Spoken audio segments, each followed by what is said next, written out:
Así es que en este día vamos a aprender algo muy importante acerca de la gloria de Dios. Y acompáñeme por favor a Romanos capítulo 3, versículo 23. Este es un, este es un versículo muy conocido por todos, seguramente así como Juan 3:16. Este es un versículo muy conocido por todos los creyentes. Este versículo se utiliza mucho para hablar acerca de la evangelización, y muchas veces se utiliza este versículo parcialmente, es decir, no se utiliza el contexto acerca de este versículo, y ahora solo queremos referirnos al versículo propiamente, al versículo 23. Usted puede leer el contexto acerca de que la justicia de Dios es la que viene a nosotros, la que permite que podamos tener una relación correcta con Dios, y no es por nosotros, sino es a través de la fe. Pero dice el versículo 23, por cuanto todos pecaron y están destituidos de la gloria de Dios. Por cuanto todos pecaron, están destituidos de la gloria de Dios. Y vamos a leer el 24 para que no nos quedemos sin el contexto. Dice, pero ahora somos justificados gratuitamente por su gracia. Dice, por su gracia, por la redención que es en Cristo Jesús. Somos justificados por su gracia, por la redención que es en Cristo Jesús. Y recuerde que, por ejemplo, el 22 dice, la justicia de Dios por la fe de Jesucristo para todos los que creen. Para todos los que creen. La justicia solo proviene de Dios a través de la fe de Jesucristo para todos los que creen. Para todos los que creen. Aleluya. Esto es algo muy interesante, muy importante que podamos entenderlo. Pero vamos a centrarnos en el versículo 23. Dice, por cuanto todos pecaron, están destituidos de la gloria de Dios. Y cuando la Biblia dice todos pecaron, no está hablando de acciones. No está hablando de cómo fue tu vida o cómo ha sido tu vida. Porque un niño recién nacido no peca. ¿Estamos claros? Pero un niño recién nacido nace destituido de la gloria de Dios por causa del pecado. Entonces, no estamos hablando de las acciones, sino de la naturaleza propia del individuo que nace separado de Dios. Y a eso la Biblia le llama nace en pecado por causa de el pecado original, como también lo conocemos por el pecado de Adán. Así es que el hombre cayó de la gracia de Dios, de la bendición de Dios. Ahorita vamos a ver más al respecto.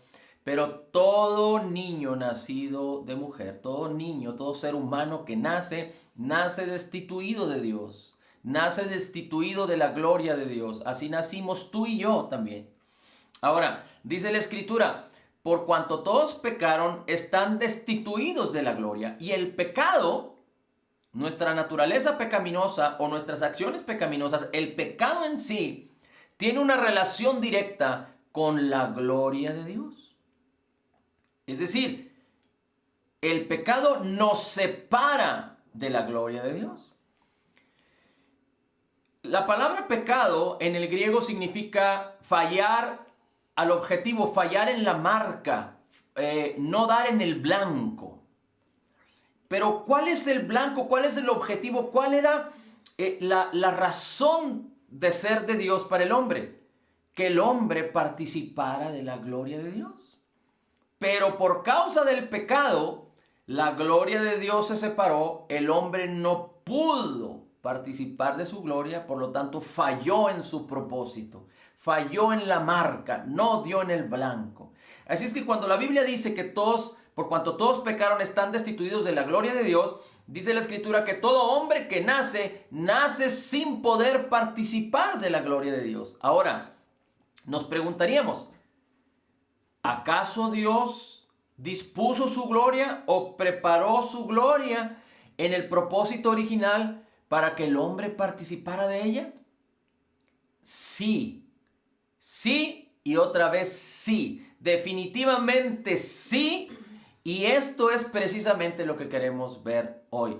Cuando hablamos de la gloria de Dios, cuando hablamos de la palabra gloria en el griego, es una palabra que tiene un significado muy extenso, pero habla de majestad, habla de benignidad, habla de esplendor, habla de magnificencia, pero también habla de un estado de bendición tal como el estado que recibió Jesús cuando fue exaltado hasta lo sumo, cuando Él resucitó. Recibió la gloria. ¿Se acuerda que el Señor mismo Jesús decía, la gloria que yo tenía cuando estaba contigo? Así es que cuando hablamos de la gloria, es una palabra tan extensa que puede referirse a la gloria y magnificencia y el esplendor de Dios, del Padre, del Hijo y del Espíritu Santo, pero también al estado de bendición y de esplendor que Dios dispuso para que el hombre participara de él. No es un estado que se ve o que solo se ve necesariamente con los sentidos, pero es decir, no es algo que está fuera de nosotros, pero que empieza estando dentro de nosotros, transformando y cambiando nuestra propia naturaleza. El propósito de la gloria de Dios es que la naturaleza de Dios manifieste su gloria en tu vida y en mi vida. Ese es el propósito de Dios. Así es que el pecado impide que la gloria de Dios se manifieste. Ser pecador o estar en pecado sin Cristo impide que puedas acercarte a Dios y participar de su gloria y poder beneficiarte de lo que Dios es. Pero en Cristo Jesús, ahora hemos sido hechos participantes de su gloria. En nuestro espíritu, la gloria de Dios está en todo su esplendor.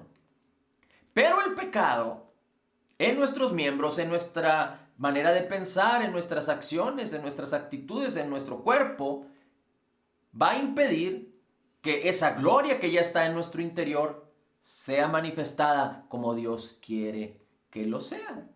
Por ejemplo, una manifestación de la gloria de Dios es el amor. Y cuando nosotros no amamos a nuestros semejantes, la gloria de Dios no puede manifestarse. Una manifestación de la gloria de Dios es el perdón. Y cuando nosotros no perdonamos, la gloria de Dios no puede manifestarse. De la misma manera, si nosotros no sabemos cuánto Dios nos ama y cómo Dios ha depositado su amor en nuestros corazones por el Espíritu Santo que nos fue dado, entonces la gloria no puede manifestarse. Si nosotros no entendemos y conocemos el perdón que Dios nos ha concedido, nos ha dado a causa, cuál fue la obra terminada completa de Jesús, cómo Jesús tuvo que sufrir por nosotros, entonces si no entendemos eso, la gloria de Dios no puede manifestarse en nuestra alma y en nuestro cuerpo, aunque en nuestro espíritu la gloria esté en su máximo esplendor, porque nuestro espíritu es uno con el espíritu de Cristo y Cristo está en su máximo esplendor acerca de su gloria. Amén. Así es que vamos a ir ahora a Génesis capítulo 3.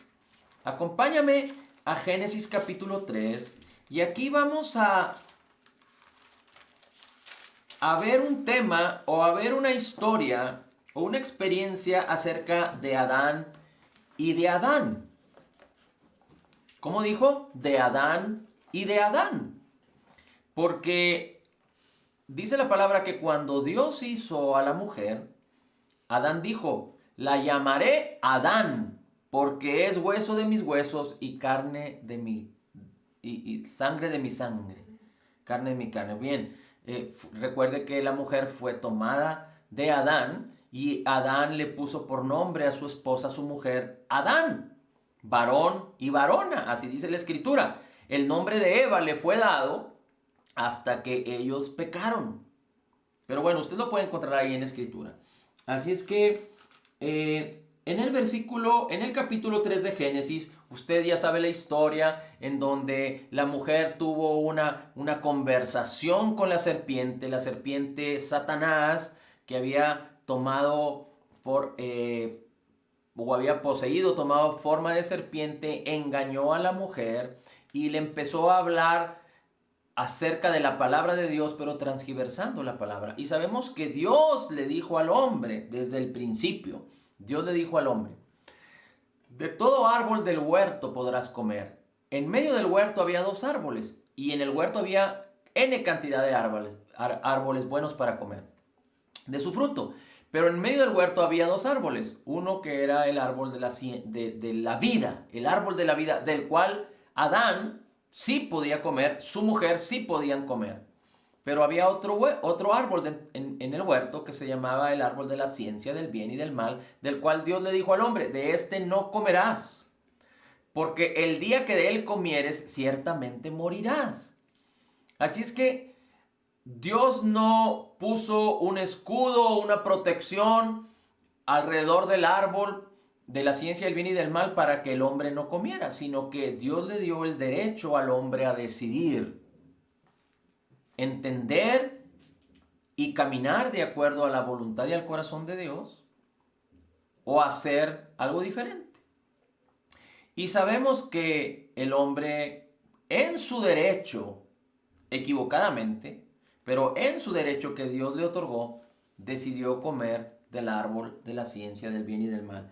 Y vamos a ver el versículo 7, después de que la mujer comió y después de que el hombre comió, dice el versículo 7, y fueron abiertos los ojos de ambos. Y conocieron que estaban desnudos. Dice, entonces cosieron hojas de higueras y se hicieron delantales. Y oyeron la voz del Señor, dice, la voz de Dios que se paseaba en el huerto al aire del día, y se escondió el hombre y su esposa de la presencia del Señor entre los árboles del huerto. 9. Y llamó el Señor Dios a Adán, en mi Biblia dice Adán, y le dijo, ¿dónde estás tú? Y él respondió, Adán respondió, oí tu voz en el huerto y tuve miedo porque estaba desnudo y me escondí. El 11, y dijo Dios, ¿quién te enseñó que estabas desnudo? ¿Has comido del árbol que yo te mandé que no comieses? Hasta ahí lo vamos a dejar. Dice que en el versículo 7 que cuando ellos comieron del fruto del árbol de la ciencia del bien y del mal, dice, sus ojos fueron abiertos y conocieron que estaban desnudos. Dice, y fueron abiertos los ojos de entre ambos y conocieron que estaban desnudos. Y cuando oyeron la voz de Dios, se escondieron porque tuvieron miedo. Así es que aquí hay algunas cosas muy importantes que vamos a ver. Lo primero es, hay quienes han compartido, han dicho y aún han creído, inclusive yo también lo creía así, que en el pasado, que Adán y su mujer tenían una gloria tal en sus vidas, de tal forma que ellos no podían ver su desnudez. Como si la gloria de Dios que les cubría tuviera una vestimenta sobre el hombre, una vestimenta sobre la mujer, y entonces ellos no podían ser, digamos, no podían verse como estaban. Pero dice la Escritura, en el capítulo 2, versículo 25, fíjese cómo dice aquí. Busque por favor el capítulo 2 de Génesis, el versículo último, el versículo 25, dice, todavía no habían comido del árbol de la ciencia del bien y del mal. Y dice aquí, ellos estaban desnudos, Adán y su esposa, y no se avergonzaban. En otras palabras, ellos se veían que estaban desnudos. Ellos estaban 100% desnudos, ambos. Y no se avergonzaban. Nada de que Adán tenía el pelo muy largo y se cubría el cuerpo y Eva también tenía el pelo muy largo y se cubría el cuerpo. No, ellos estaban completamente desnudos y no se avergonzaban. Antes, cuando ellos no habían comido del árbol de la ciencia del bien y del mal, ellos estaban desnudos, sabían que estaban desnudos, se veían, pero no se avergonzaban. Así es que no había tal vestidura de la gloria de Dios en sus cuerpos de tal manera que ellos no podían observar su desnudez. No, no era así. No, físicamente ellos estaban igual antes de comer del fruto prohibido que después de comer el fruto prohibido. Físicamente ellos estaban idénticos, igual, no cambió nada. Y cuando Dios le dice que el día que comas del fruto del árbol de la ciencia del bien y del mal, ciertamente morirás. Lo que sucedió es que Adán había sido creado con el Espíritu de Dios en su interior. Usted lo puede encontrar ahí también en Génesis capítulo 2, cuando Dios creó al hombre. Sopló aliento de vida, dice, puso su espíritu en Adán. Y entonces cuando Adán murió, de acuerdo a lo que Dios le dijo cuando comió del fruto prohibido, significa no que murió su cuerpo, no que murió su alma, su pensamiento, su voluntad, sino que su espíritu quedó vacío de Dios. Su espíritu, el espíritu de Dios se separó de él. Pero el espíritu del hombre quedó ahí vacío, separado de Dios. La Biblia le dice muerto, muerto a Dios, separado de Dios. Así es que, ¿dónde es que estaba la gloria de Dios? Porque si el diseño de Dios es que el hombre pudiera participar de su gloria, ¿dónde es que estaba la gloria de Dios en Adán y su esposa? En su espíritu. Y su espíritu manifestaba la gloria de Dios en su manera de pensar, en su manera de actuar y aún en sus cuerpos. De tal manera que hay quien dice, y no es el punto verlo ahorita, pero hay quien dice que el hombre y su mujer no solo vivían de sus 5 sentidos, pero también había un sexto sentido en el cual ellos vivían, la fe. Ellos no andaban por vista o controlados por sus sentidos, sino caminaban por fe, porque tenían una comunión estrecha y directa con Dios. Así es que antes de tomar del fruto prohibido, antes de comer de él, ellos vivían una experiencia en la gloria del Señor. De hecho, cuando ellos comieron del fruto prohibido, sucedieron algunas cosas. Primero dice, vieron que estaban desnudos. Segundo, se avergonzaron. Tercero, tuvieron miedo. Cuarto, se escondieron. ¿Qué pasó? Se avergonzaron. Vieron que estaban desnudos y les avergonzó. Tuvieron miedo. Se escondieron del Señor. Dice la escritura, vamos a leer una vez más, dice, y cuando oyeron la voz de Dios, primero dice, conocieron que estaban desnudos, entonces cosieron hojas y se hicieron delantales. ¿Por qué? ¿Por qué cubrir su desnudez? ¿De qué árbol comieron? Del árbol de la ciencia del bien y del mal.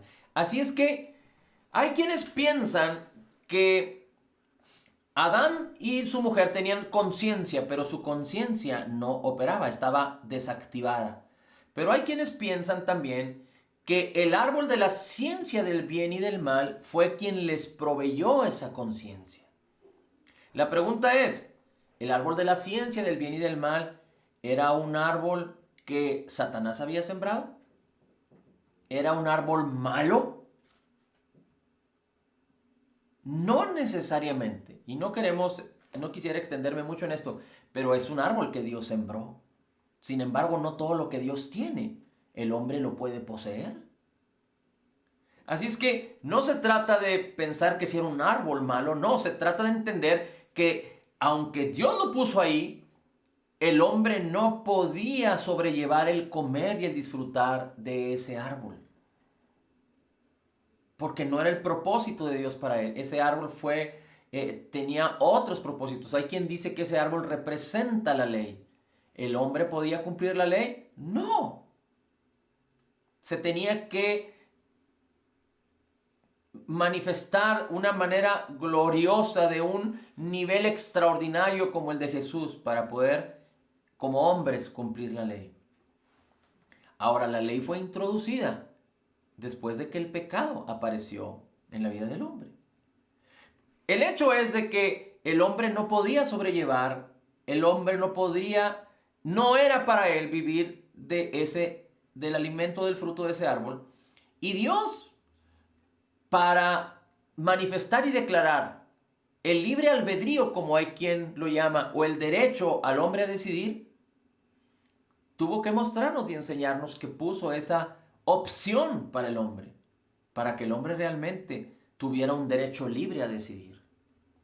Ahora bien, hay quienes dicen entonces que este árbol fue el que le proveyó la conciencia al hombre. Hay quienes dicen que la conciencia ya estaba ahí, pero que estaba pasiva y la conciencia se activó. Entonces, ya sea que la conciencia se haya activado o que el árbol mismo haya provisto de la conciencia al hombre, el hecho es de que la conciencia ahora era capaz de identificar entre el bien y el mal. La conciencia ahora era capaz de identificar el bien y de aprobar el bien y ver el mal y aprobar o condenar el mal. Nosotros tenemos sentidos y cuando nosotros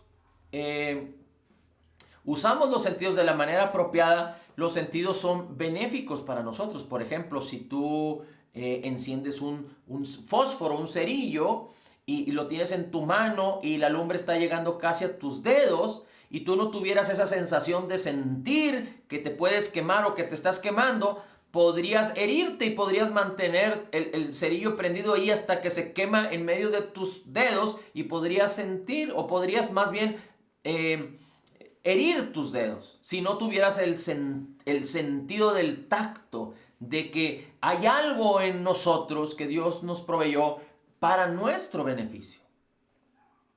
¿Sí? O si pusieras tu mano sobre una barra de hielo, inmediatamente vas a sentir que es algo inapropiado y la quitas. O si pusieras tu mano sobre el fuego, inmediatamente vas a sentir algo que no es correcto, que es inconveniente y quitas tu mano. De otra manera te dañarías. Entonces Dios nos dio esos sentidos para precaución, pero la conciencia tiene el objetivo de señalar lo malo y aprobar lo bueno.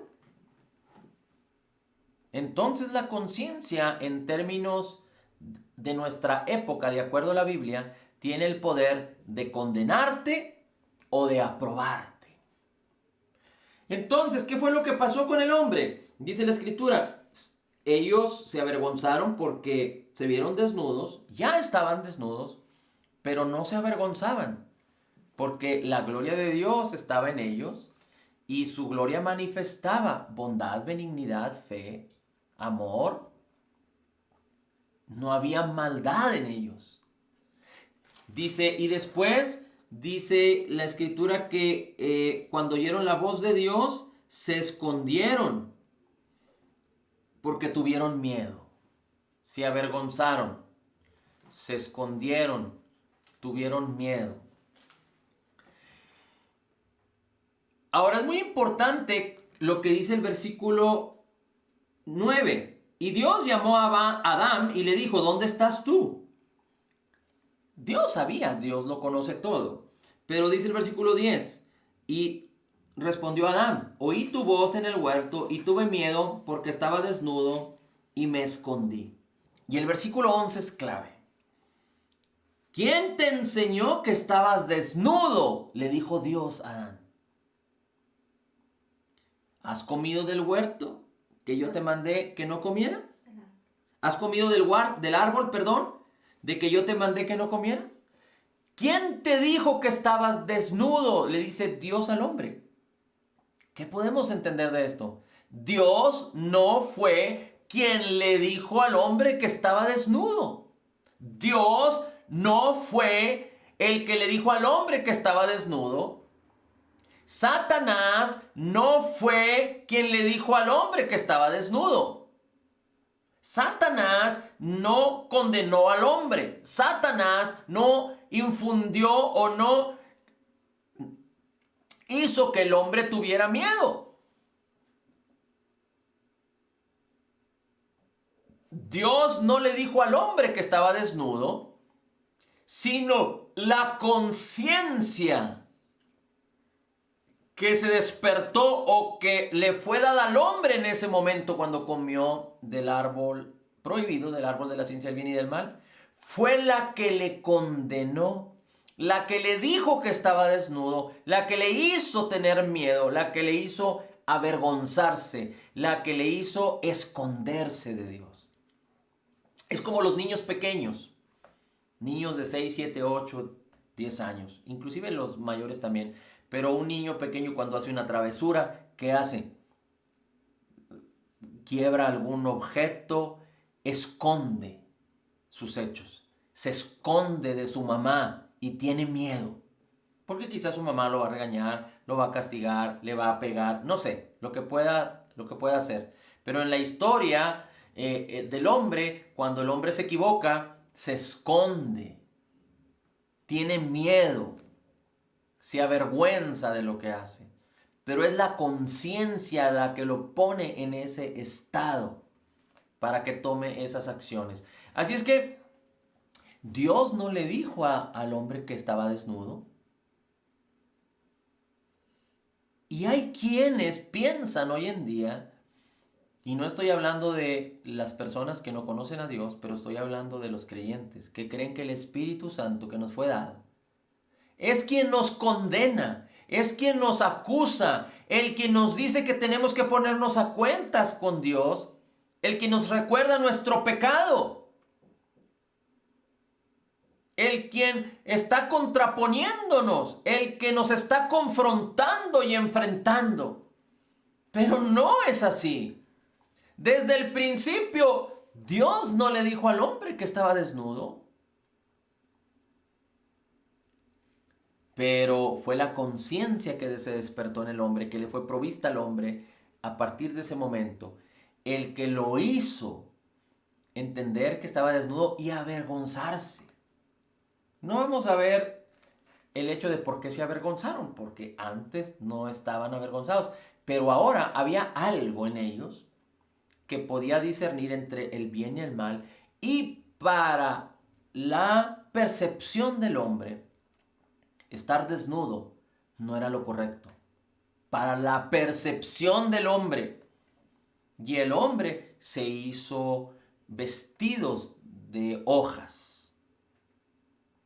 Cuando el hombre y la mujer fueron sacados del Edén, Dios les hizo vestidos de pieles de animales, porque sacrificó animales y puso esas pieles sobre el hombre y la mujer como dando a conocer el primer sacrificio con sangre que nos iba a llevar hasta Jesucristo, donde Él iba a ser el Cordero de Gloria, que iba a ser inmolado, sacrificado, iba a derramar su sangre para el perdón de todos nuestros pecados.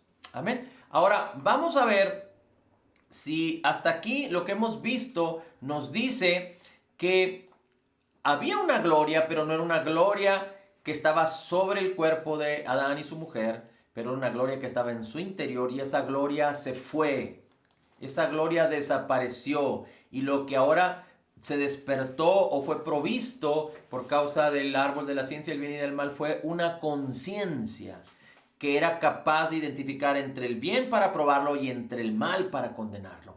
Y la conciencia ahora, en un mundo caído, en un hombre que está bajo pecado, es importante. La conciencia es fundamental, porque si nosotros no hubiéramos tenido conciencia, no hubiéramos identificado que éramos pecadores y que necesitábamos ser salvados. La conciencia nos condenaba y nos decía: tú no puedes ser salvado, estás condenado, estás condenado. Y cuando Jesús fue mostrado a nosotros por causa del Evangelio, entonces nosotros por causa de la acusación y de la condenación, por causa de la conciencia, dijimos, necesitamos a Jesús. Necesitamos a Jesús. Pero ahora la conciencia en el creyente debe operar de otra manera. Debe operar así como nuestros sentidos a nuestro favor y no en nuestra contra. Nuestros sentidos y nuestra conciencia pueden operar en nuestra contra. Nuestros sentidos pueden operar en que nosotros seamos egoístas, que vivamos en un estado de lujuria, de lascivia, de deseos solo para nosotros y para satisfacer nuestra carne. Y la conciencia puede jugar un factor importante en contra de nosotros, condenándonos y culpándonos. Pero de todo eso, para el creyente, de todo eso nos libró Jesucristo en su obra terminada, completa y perfecta. Así es que no es el Espíritu de Dios el que te va a condenar. No es el Espíritu de Dios el que te juzga. Tus hechos y mis hechos, tu pecado y mi pecado, tu naturaleza pecaminosa y mi naturaleza pecaminosa fueron juzgados en el mismo cuerpo, en el mismo sacrificio de Jesús en el Calvario. Y por eso Romanos 8:1 dice, no hay ninguna condenación para los que están en Cristo Jesús. Dice, los que no andan conforme a la carne, sino conforme al Espíritu. Es decir, necesitamos la revelación del Espíritu a través de la palabra, a través del Espíritu, para entender lo que Dios ha hecho en nosotros. Porque si andamos en la carne va a jugar en contra nuestra y la conciencia va a perjudicarnos, va a jugar en contra nuestra. Así es que es tan importante que entendamos que es la conciencia la que culpa y la que condena. No es el Espíritu de Dios. Estoy hablando del creyente, no estoy hablando del inconverso, estoy hablando del creyente.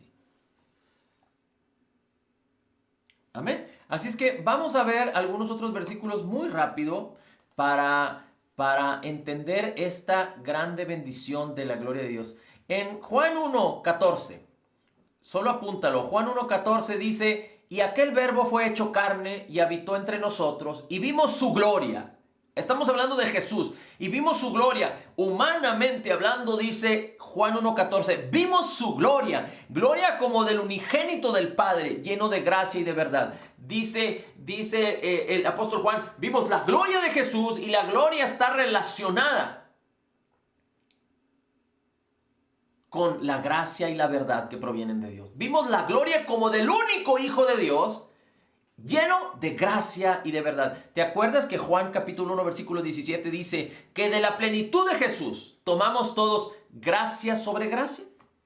Y en el versículo 16 dice, la ley fue dada a través de Moisés, pero la gracia y la verdad vino con Jesucristo. Jesús es la gracia, Jesús es la verdad, la plenitud de la deidad está en Cristo, la plenitud de la gloria está en Cristo. De hecho, la herencia que Jesús nos dio tiene un nombre muy tremendo, muy glorioso, para ti y para mí. Las riquezas en gloria en Cristo Jesús, para ti y para mí. Y el Espíritu de Cristo mora en nosotros. Y 1 Juan 4:17 dice que como Jesús es, así somos nosotros en este mundo. Así es que la gloria del unigénito Hijo de Dios, lleno de gracia y verdad, moran en ti y en mí. En nuestro espíritu. Con un propósito. Que tú seas transformado a través de la renovación de tu mente para que esa gloria se manifieste de una manera continua, constante, día con día en tu vida, con el propósito de que el nombre de Jesús sea glorificado y que muchos vengan al conocimiento de la verdad. Fíjate como dice 2 de Corintios 3:18. Este versículo te lo debes aprender de memoria. Dice, por tanto, nosotros todos, mirando a cara descubierta como en un espejo, la Biblia es el espejo. No el espejo que nos condena, el espejo que nos da luz. La palabra es luz. Salmo 119 dice, ¿con qué limpiará el joven su camino? Con guardar tu palabra. Y después dice, lámpara es a mis pies tu palabra y lumbrera a mi camino. Así es que dice, somos transformados viendo como en un espejo la gloria del Señor. Es decir, en la Biblia no vamos a ver la condenación, en la Biblia no vamos a ver la ley, en la Biblia no vamos a ver la culpa, en la Biblia no vamos a ver la maldad. Aunque todas estas cosas están descritas para que nosotros entendamos y que no tengamos excusa, y que aprendamos a entender qué son las cosas que tenemos que odiar, como el mal, la mentira, el engaño y todo lo que es contrario a la palabra de Cristo. Pero aquí dice, viendo como en un espejo en la Biblia, la gloria. En la Biblia, cuando tú tienes la revelación de Dios, del Espíritu Santo, a través de la palabra, cuando tú la meditas, la pones delante de tus ojos, en tus oídos, en tu boca, una y otra vez, Dios tiene un propósito de que en su palabra veas la gloria de Jesús. La gloria del que fue llamado a guiar tu vida. Al que fue llamándote para esperanza de gloria. Al que te llamó para que disfrutes su herencia, porque ahora eres heredero de Dios y coheredero con Cristo. Así es que, viendo en la Biblia la gloria de Jesús, como Filemón 1:6, que dice, cuando la fe se hace eficaz, es cuando tú conoces todo el bien que Dios ya hizo para contigo en Cristo Jesús. Si tú puedes concebir en tu corazón, ver con tu fe todo el bien, puedes trascender el tiempo y el espacio a través de entender lo que Jesús hizo por ti. Wow, vas a entender todo el bien, su amor, cómo Dios se despojó y se hizo hombre, cómo Él fue a la cruz, cómo resucitó y fue exaltado, cómo envió su Espíritu Santo, qué significa su perdón, cuánto te ama. No, hombre. Tú y yo seremos transformados en la misma imagen de esa gloria de Jesús. No en nuestro interior, porque nuestro interior ya disfruta de esa gloria, pero ahora en nuestro comportamiento, en nuestros pensamientos, en nuestros deseos, en nuestros anhelos, en nuestra voluntad, en nuestro cuerpo, en nuestras acciones, en nuestra manera de hacer, en nuestra manera de bendecir a otros. Esto es algo glorioso. Este versículo de Corintios 3:18 nos habla de algo tremendo. Y tú puedes leer el contexto donde dice la Escritura que si el ministerio de muerte, que era el de Moisés, el de la ley, fue con gloria, porque dice que aún había una gloria que se veía en el rostro de Moisés, de tal manera que él se cubría con un velo, esa gloria, para que nadie idolatrara, para que nadie dijera, esta gloria es la gloria que quedará por siempre, para poner un velo e impedir que la gloria de Dios en los postreros días que vendría a través de Jesús fuera de alguna manera no apreciada o no recibida. Moisés se ponía ese velo. Dice la Escritura, pero todos los que siguen la ley siguen teniendo el velo. Pero cuando vino Cristo y los que creyeron en Jesús, ese velo fue quitado. Y entonces apareció la gloria del Hijo de Dios, lleno de gracia y de verdad. Dice, ¿cuánto más si el ministerio de la muerte fue con gloria? ¿Cuánto más el ministerio del Evangelio de la gracia y de la justicia es con gloria? Porque el Hijo de Dios, porque la misma gloria del Señor que está descrita en la palabra y que nosotros podemos recibir a través de la revelación del Espíritu Santo que mora en nosotros y está sobre nosotros, entonces imagínate, seremos transformados en esa gloria por el Espíritu del Señor, dice este versículo 18. Ok, vamos a seguir leyendo. Mira cómo dice Hebreos 9, capítulo 9. Dice, todo lo que hacían en el antiguo pacto era símbolo del tiempo presente, según el cual se presentan ofrendas y sacrificios de animales, que no pueden hacer perfectos en cuanto a la conciencia. Lo que se hacía en el antiguo pacto no podía hacer perfecto al hombre respecto a su conciencia. De tal manera que todo aquel que practicaba ese culto, aunque los pecados eran cubiertos hasta que Jesús viniera a la cruz y perdonara todos los pecados con su propia sangre, hasta la plenitud de la redención que es en Cristo Jesús, todos aquellos vivían con conciencias imperfectas que los acusaban. Dice el versículo 14, 9:14, Hebreos 9:14, pero cuánto más la sangre de Cristo, el cual mediante el Espíritu Eterno se ofreció a sí mismo por ti y por mí sin mancha a Dios, limpiará nuestras conciencias de obras muertas para que tú y yo podamos servir al Dios vivo. cuánto más la sangre de Cristo ha limpiado nuestras conciencias para servir al Dios vivo. Y el hecho de servir al Dios vivo no está hablando de tener una actividad o una acción en una organización, en un evento, que eso también es bueno, porque las gentes cuando participan dando de comer a los que tienen hambre o en organizaciones o en eventos, están ayudando a los demás, definitivamente que sí. Pero hay quienes malinterpretan. Porque servir a Dios es predicar, es vivir para Él, es anunciar que Él vive y que Él reina y que Él viene pronto. Va más allá de hacer acciones para los demás. Y no me malinterprete, Dios nos llamó a amar a los demás, a bendecir a los demás, a ayudar a los pobres, a dar alimento a los hambrientos, etc. Pero cuando nuestra conciencia no nos acusa, porque entendemos que la sangre de Cristo limpió nuestras conciencias de toda obra muerta, entonces nosotros podemos servir con libertad a Dios.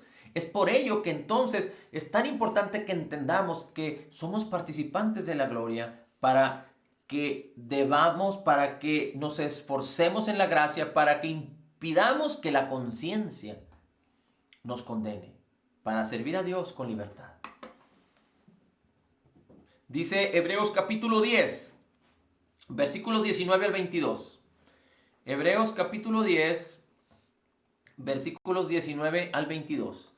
Dice, así que hermanos, teniendo libertad para entrar al lugar santísimo por la sangre de Jesús, por el camino vivo y nuevo que Él nos abrió a través del velo, que es su carne, está hablando aquí del tabernáculo antiguo, los atrios, el lugar santo y el lugar santísimo, dice, y teniendo un gran sumo sacerdote. Recuerde que estamos en Hebreos. Hebreos está hablando de judíos. Este libro está predicado a los judíos, aunque nosotros podemos atraer toda la bendición viendo la revelación de la Escritura a través del Evangelio, de lo que Jesús hizo por nosotros. Dice, y teniendo un gran sumo sacerdote sobre la casa de Dios, porque los hebreos entendían acerca del sacerdocio, dice, Cristo es el sacerdote no de acuerdo a Leví o a la ley de Moisés, pero es sacerdote de acuerdo a Melquisedec, que fue antes en la época de Abraham, no en la de Moisés. Dice el 22, acerquémonos con corazón sincero, en plena certidumbre de fe, purificados los corazones de mala conciencia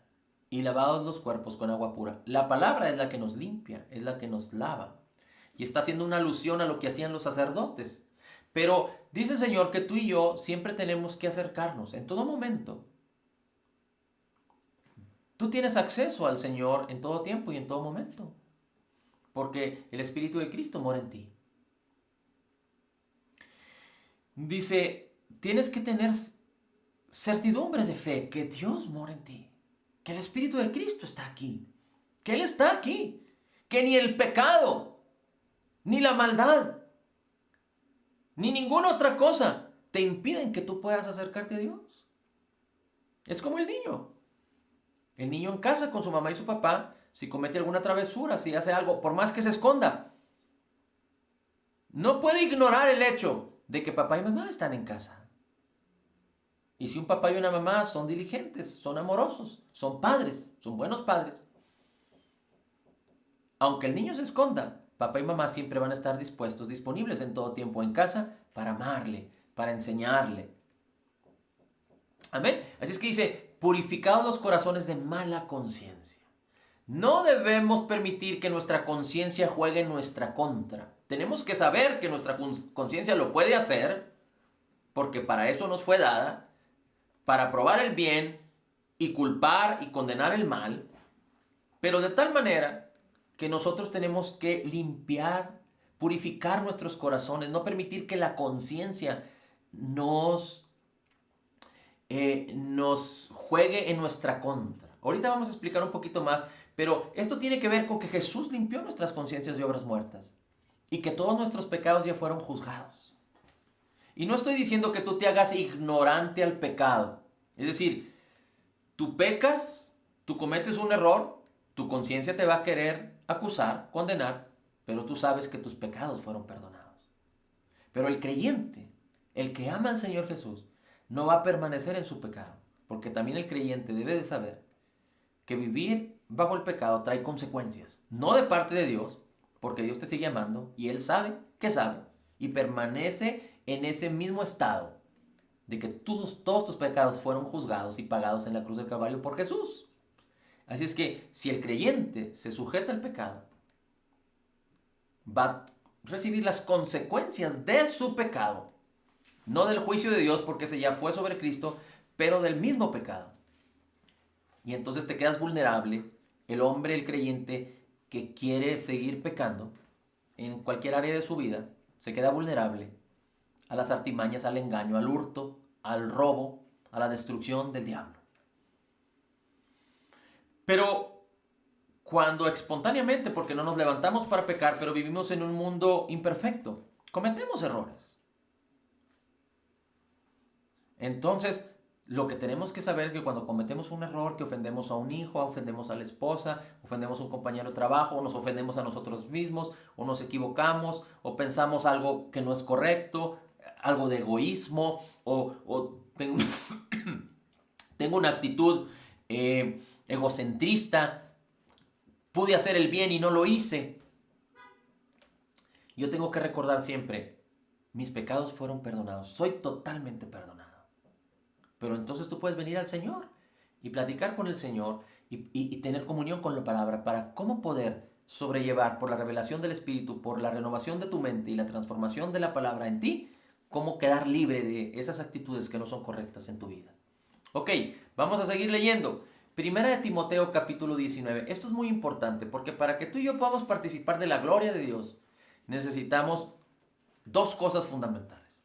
Una es impedir que la conciencia juegue en nuestra contra.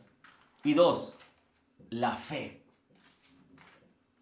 Así es que Timoteo 1:19 dice, manteniendo la fe y la buena conciencia, dice, la cual desecharon algunos y naufragaron en la fe. Naufragar en la fe es no tener ninguna dirección, ningún propósito, no poder apropiarte de la gloria de Dios, no poder vestirte de la gloria de Dios en todo tu ser, porque la fe es la única que puede apropiarse de esa gloria y de esas riquezas en gloria y de toda la bendición que ya te fue concedida, que ya te fue dada en Cristo Jesús y que mora aquí.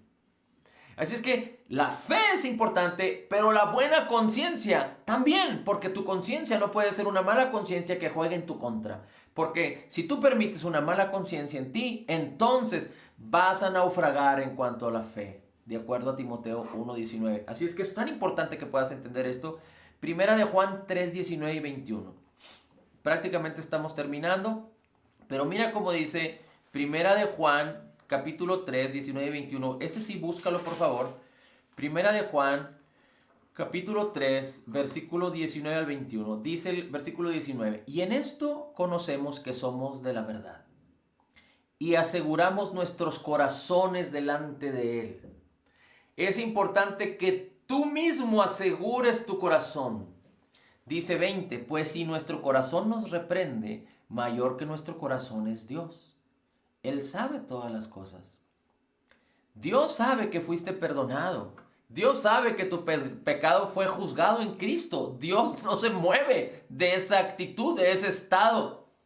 Dios te sigue amando. Si Él te amó enviando a su Hijo cuando eras un pecador, cuando éramos, Dios te ama ahora y sabe que tú has sido totalmente perdonado. Así es que no debes de permitir que tu corazón te reprenda. ¿Y a qué me refiero? A lo que ya hablamos. Si cometes alguna equivocación, tú tienes que entender que fuiste perdonado y tienes que entender que debes apartarte de esa equivocación. Pero no debes permitir que tu corazón tenga condenación, que tu conciencia te esté acusando y culpando, porque el que está en Cristo, nueva criatura es. Porque no hay ninguna condenación para los que están en Cristo Jesús, porque la ley del Espíritu de vida en Cristo Jesús nos ha librado del poder del pecado y de la muerte. Así es que es muy importante que seamos diligentes en todo tiempo para que cuando nos equivoquemos no andemos como aquellos que ignoran y entonces volvemos a cometer los mismos errores.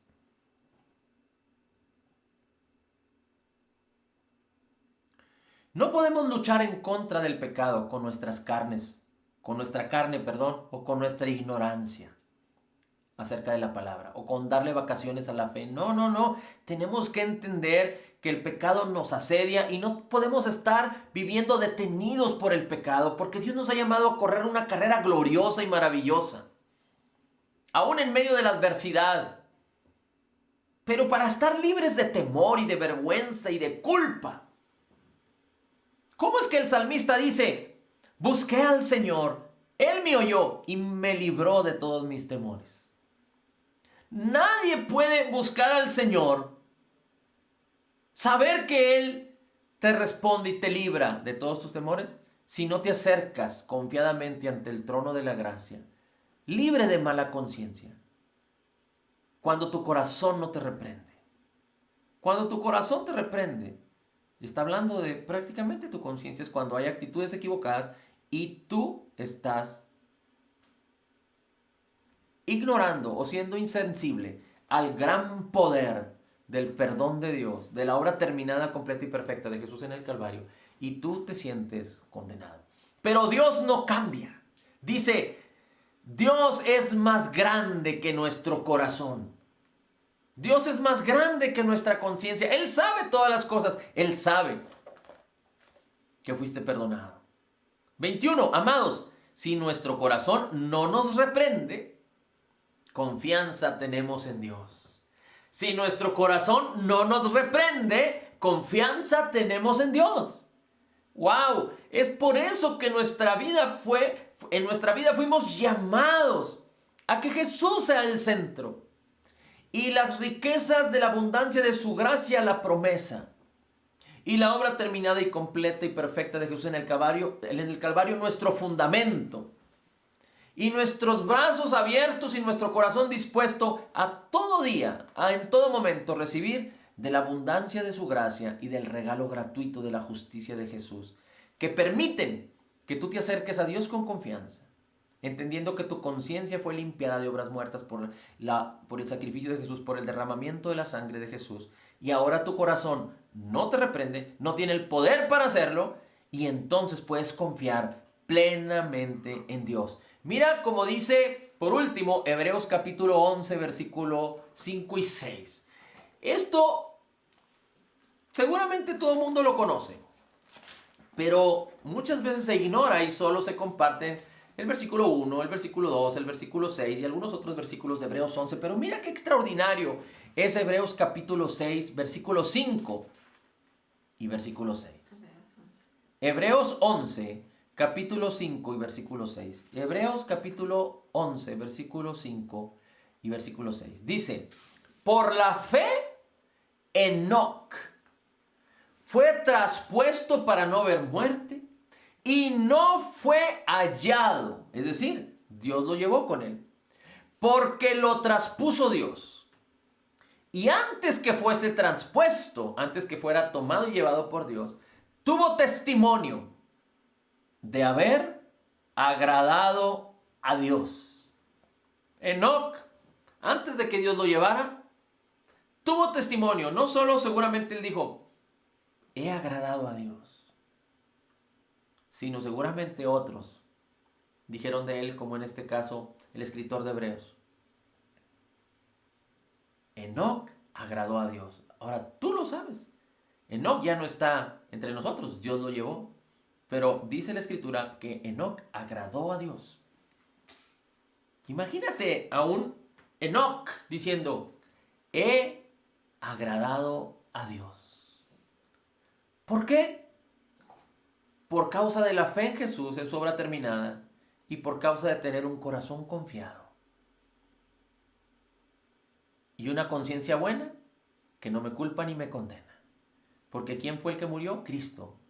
¿Quién fue el que me justificó? Cristo, Dios en Cristo Jesús. ¿Quién es el que mora en mí? El Espíritu Santo. ¿Cómo gobierna el Espíritu Santo en mi vida? Bajo la ley del Espíritu de vida en Cristo Jesús, que me ha librado del poder del pecado y de la muerte, bajo la ley de la fe. Y dice el versículo 6, pero sin fe es imposible agradar a Dios, porque es necesario que el que se acerca a Dios crea que le hay y que Dios es galardonador de los que le buscan. Así es que la fe es tan importante, ya lo sabemos, pero una buena conciencia y un corazón confiado en el Señor es tan importante para que tú y yo podamos retomar la bendición que Dios nos llamó para participar de su gloria.